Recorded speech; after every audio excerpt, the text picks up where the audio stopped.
Here was a boy almost nobody noticed. Not because he was invisible, but because he had learned over many years how to become part of the underground. Like a stone beside a road, a shadow at dusk, a breath so quiet it might as well not exist at all. He moved through the village each morning with his head down, his shoulders curved inward, his feet finding the quietest paths. He knew every alley,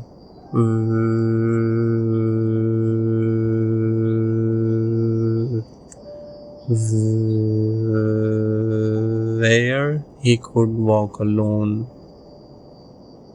He knew which hours the market would be too crowded, and he planned his errands around them. He knew the faces of the people who would call out greetings, and he would slip away before they saw him.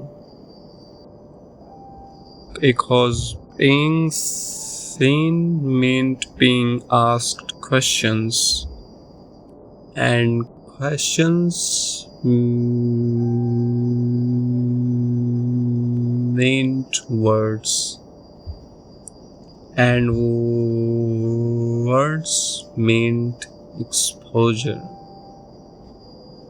and exposure meant terrifying possibility that someone might look too closely and discover what he already knew about himself, that he was not enough, that he was strange, that he was too quiet, too still, too different from everyone else who seemed to move through life with such ease, such confidence, such natural belonging. The boy had a name, of course. Every person does. But he had almost forgotten the sound of it, spoken with warmth. His mother used to say it gently in the mornings when she would brush his hair back from his forehead and tell him what a good day he would have. But his mother had been gone for 3 years now, taken by a fever that swept through the village like a whisper of wind, touching some houses and passing over others. Her house had not been passed over, and since then the boy had lived with his uncle, a man who was not unkind, who was always busy with the work of fields and animals, and endless tasks that kept a household alive. His uncle did not have time for quiet boys. His uncle did not have patience for silences that stretched too long. His uncle wanted helpers who spoke up, who asked questions, who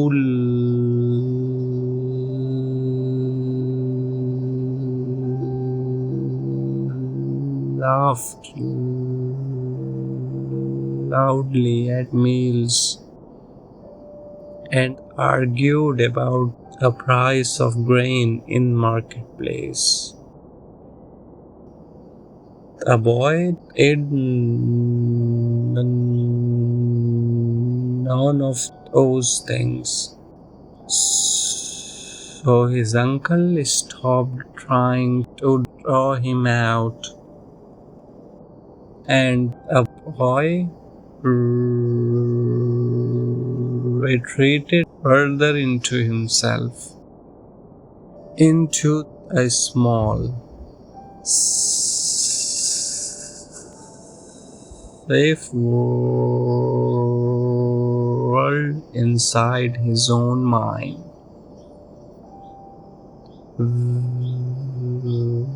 where he could imagine his mother's voice and feel her hand on his forehead and pretend, just for a moment, that he was not so terribly alone. A boy knew this. He noticed things most people missed. The way morning light touched the stones of the well, pattern of cracks in the old clay pot outside his uncle's door, the particular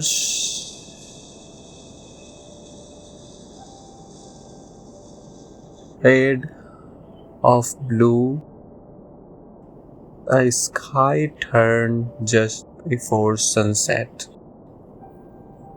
He noticed these things because he spent so much time looking at the ground, at edges of things that others overlooked.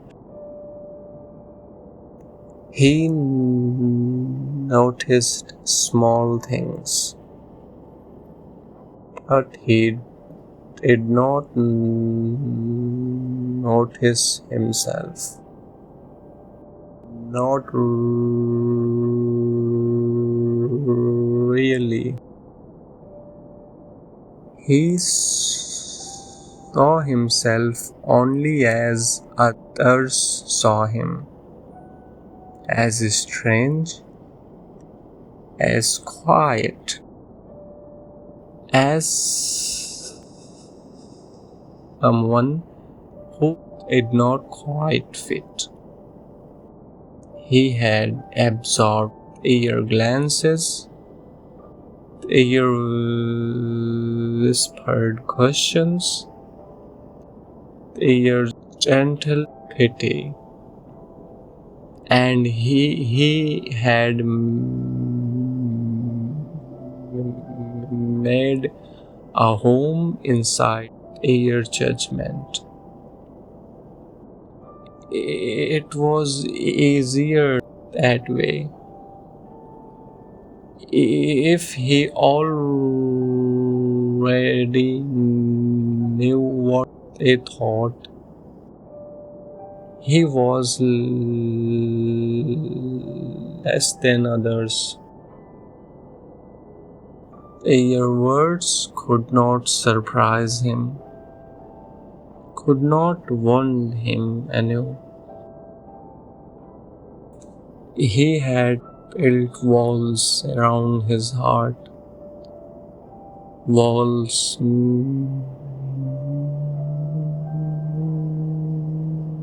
made of silence, walls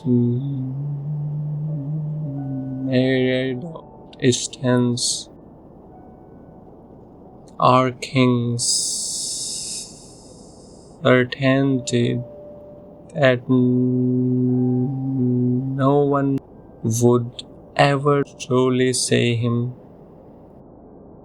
They would not stay. A boy walked forward on, as he always did, and lay in his small corner of the house, listening to his uncle's breathing from the other room. He counted the breaths: 43, 44, 45. It was a habit he had developed, a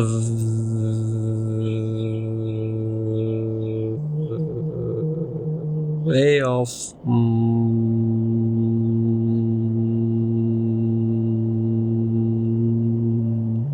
marking time, a way of feeling that he existed in a world that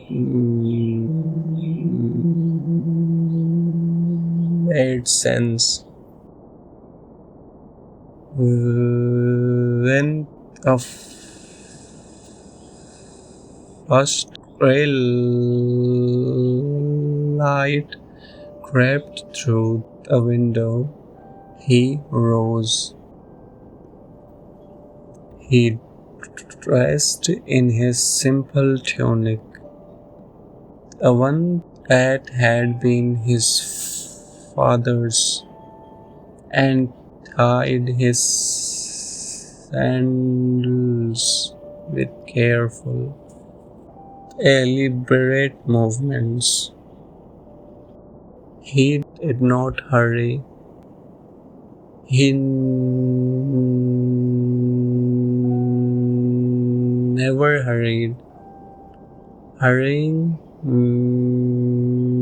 meant noise, clumsiness, meant drawing attention to himself. He moved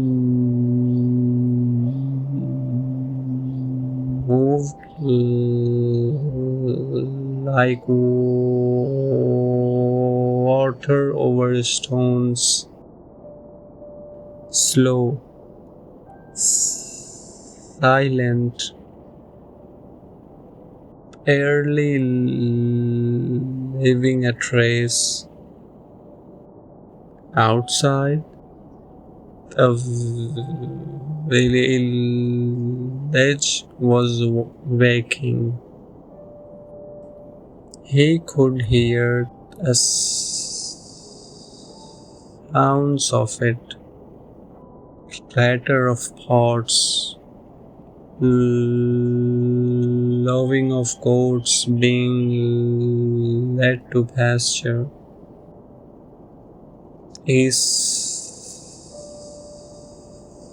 sounds washed over him like a distant tide, familiar and impersonal. He walked through the narrow streets, keeping to the edge, his eyes on the ground, his mind already planning the quickest route to the well and back before crowd gathered. But something was different this morning. There was a hum in the air. Not a sound exactly, more like a vibration. People are moving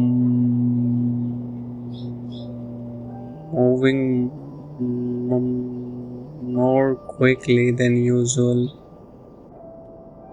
their voice carrying a note of excitement he had not heard in a long time.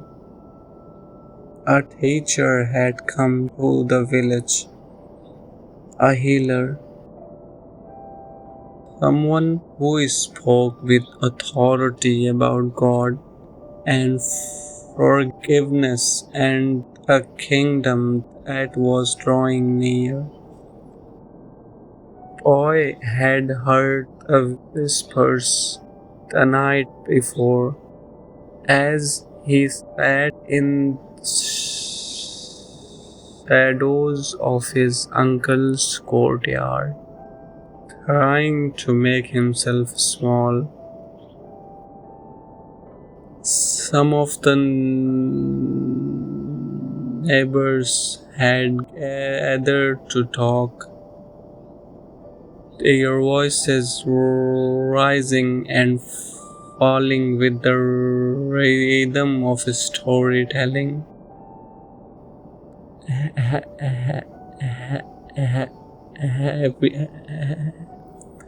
Have you heard? He is in the next village now. They say he heals the sick with just a word. They say he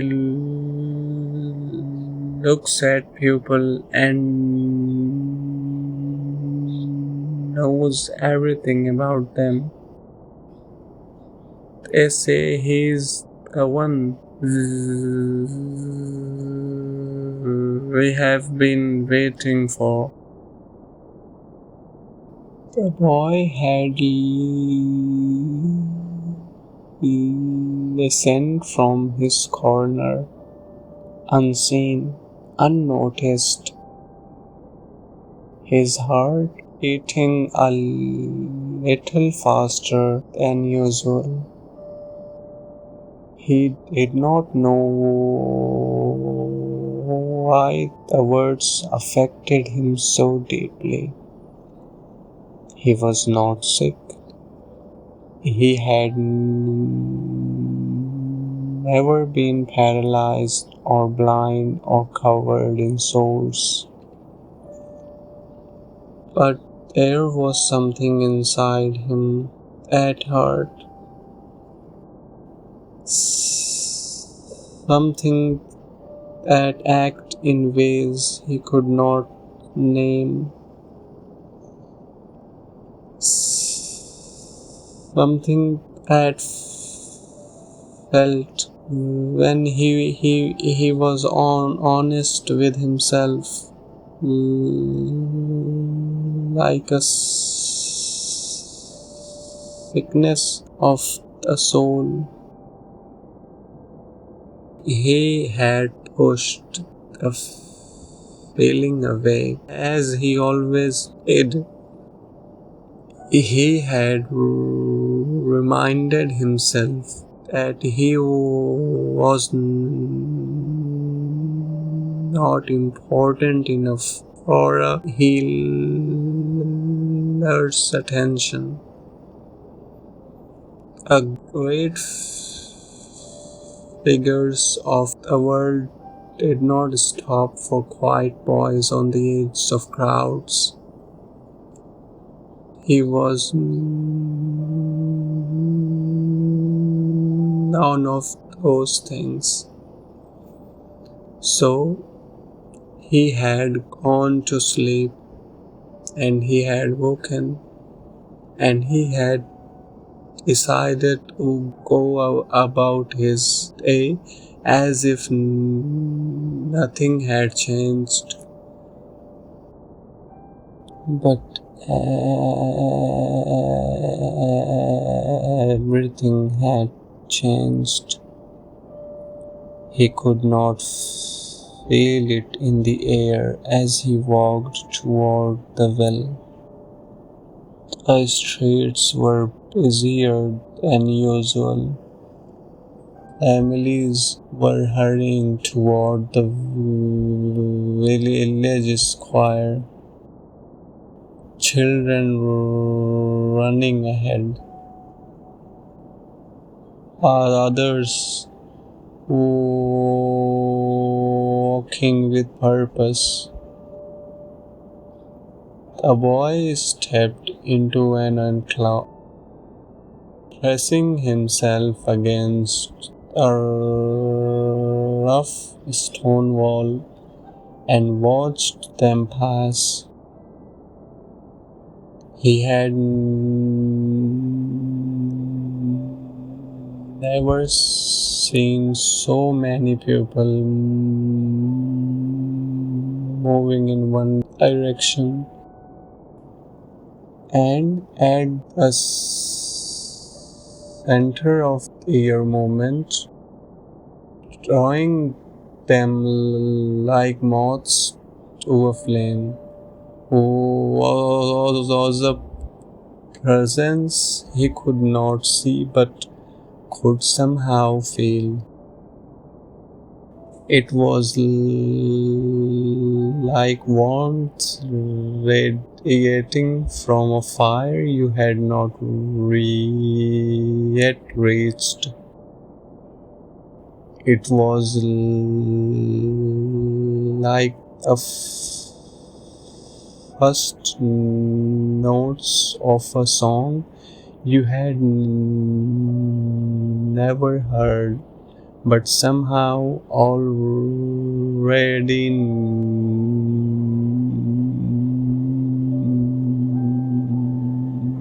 knew.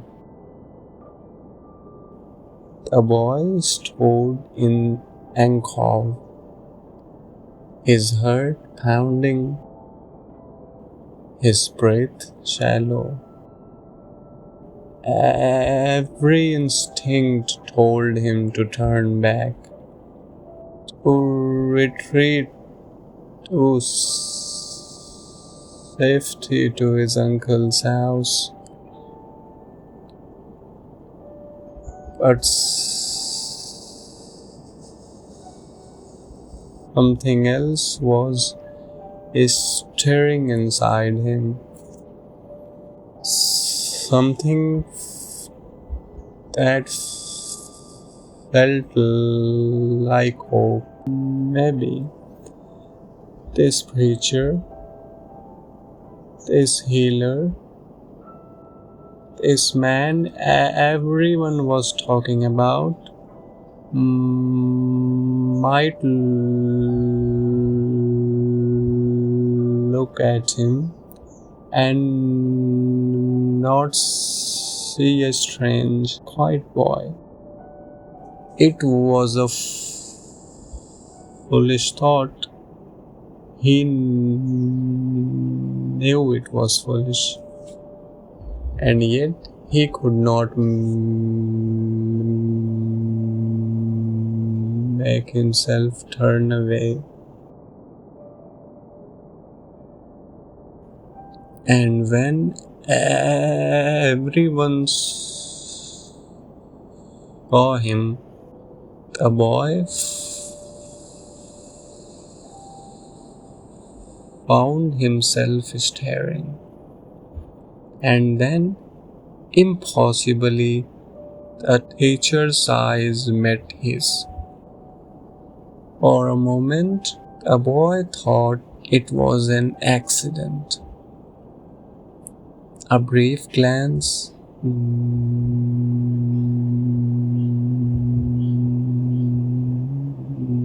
nothing more. He looked down quickly, his cheeks burning, his heart racing. He counted his breaths. 1, 2, 3, 4.